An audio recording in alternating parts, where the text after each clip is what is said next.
सरकारला दुःखाची जाणीव करून देणं हा जर गुन्हा असेल तर तो गुन्हा मी केलेला आहे. त्यासाठी तुम्ही द्याल ती शिक्षा भोगायला बी मी तयार आहे. तुम्हीच आम्हाला सांगा आम्ही जगायचं का नाही ते. सरकार शेपूट हलवून हलवून म्हैस दमती पण पाठीवरचा कावळा उडत नाही. तसा आत्महत्येचा विचार आमची पाठ सोडित नाही.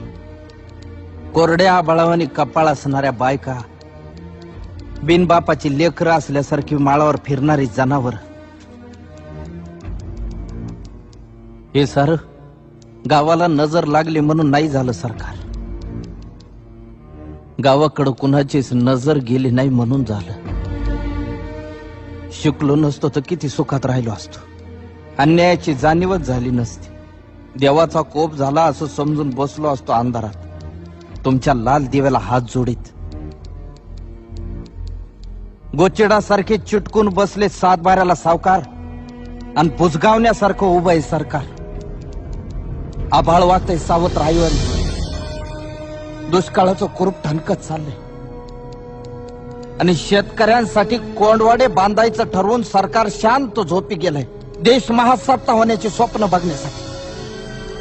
खिचडीसाठी शाळेत जाणाऱ्या पोरानं चोरून आणलेले 2 घास खाताना त्याच्या बापाला अभिमान वाटावा पोराचा का स्वतःच्या जगण्याची लाज.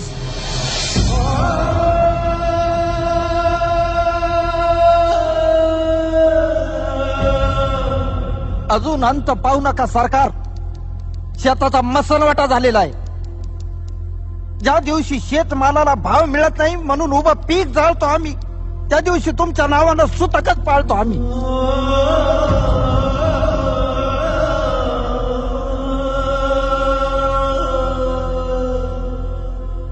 आता तरी विचार करा, नाहीतर 1 किलो गव्हासाठी तुम्ही 1 दिवस देश गहाण ठेवलेला असत.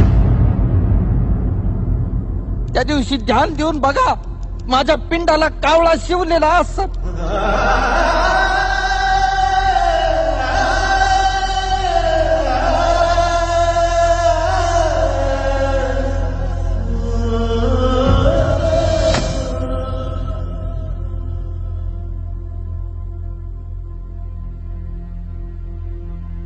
माझी काहीच तक्रार नाही.